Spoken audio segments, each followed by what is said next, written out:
Well, this week, Fox 5 is exploring the black woman experience. And today we look into the difficulties African American women encounter while trying to conceive on their own. All right, Antoine Lewis reports on the donor dilemma.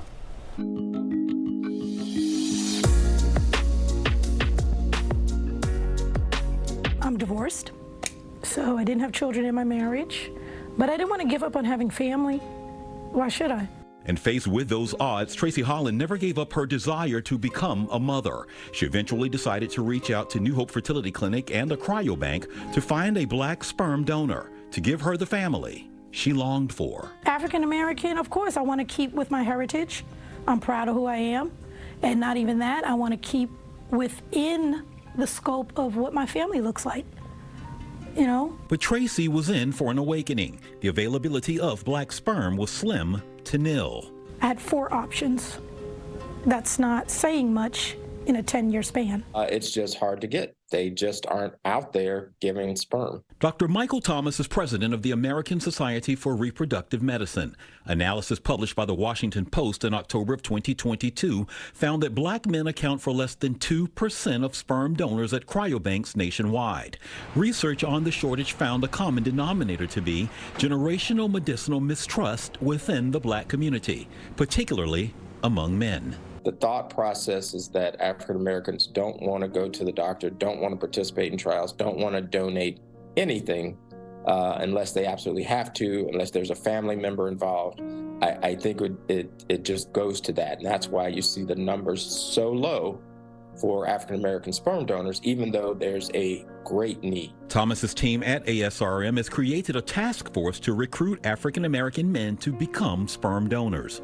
Because what happens is that people who do want African American sperm may have to settle for dark complected a person of another race when that's not what they had thought about when they tried to put together their image of what their family should look like. And cryobanks across the country are also stepping up outreach efforts to attract donors of color.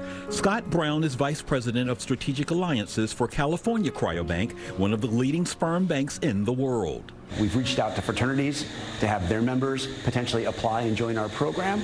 We've planted ourselves in cities that have higher populations of African Americans. But Brown admits one of the toughest tasks for any sperm bank is being asked if there's any black sperm and having to say no. We have international demand around the world because most sperm banks around the world have no African American donors. And so we try not to turn people away. We certainly have a couple of donors, and we always have more donors becoming available, but we certainly are not meeting the demand either domestically or worldwide. As for Tracy, her 10-year journey to have the family that she wanted came to fruition last July when she delivered a healthy and beautiful 6-pound little girl. When the time is right, she'll explain to her daughter how she came to be.